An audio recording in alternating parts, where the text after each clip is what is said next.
রেস্টুরেন্টের সিইও নিজেই তার রেস্টুরেন্টে খাবার খেলেন এবং খাওয়া শেষ করে বিল পেমেন্ট না করেই চলে যাচ্ছিলেন। তারপর ওয়েটার এসে বললেন, খাবার খেয়ে এক্সকিউজ মি স্যার, ভালো জামা কাপড় পরেন, ভালো হোটেলে খাবার খান, অন্তত টাকা পয়সা নিয়ে তো বের হন। এখন আমি দিয়ে দিচ্ছি, আপনি কতদিন আমাকে ফিরিয়ে দেবেন? দেখুন, আমি শুধু এখানে একজন ওয়েট্রেস, আর আমার স্যালারি এতটাও বেশি না যে আমি এখানে দান পুণ্য করতে পারি। আকশা, কি সব বলছো তুমি? তুমি জানোই নি কে ইনি? আমাদের বস, এই রেস্টুরেন্টের ওনার। কে boss?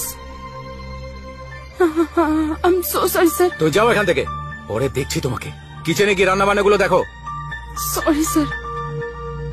I am sorry sir. ও একটা অশিক্ষিত দেহাতি গাঁইয়া মেয়ে, নতুন এসেছে, এখানকার আদব কায়দা বুঝতে একটু সময় লাগবে এখনো। এমনিতেও আপনাকে চেনে না, হয়তো একটু বেশি বলে ফেলেছে।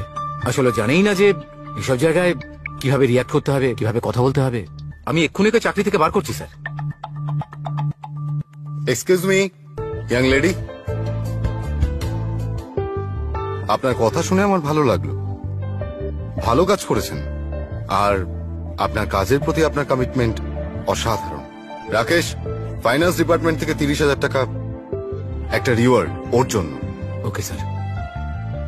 Thank you so much sir.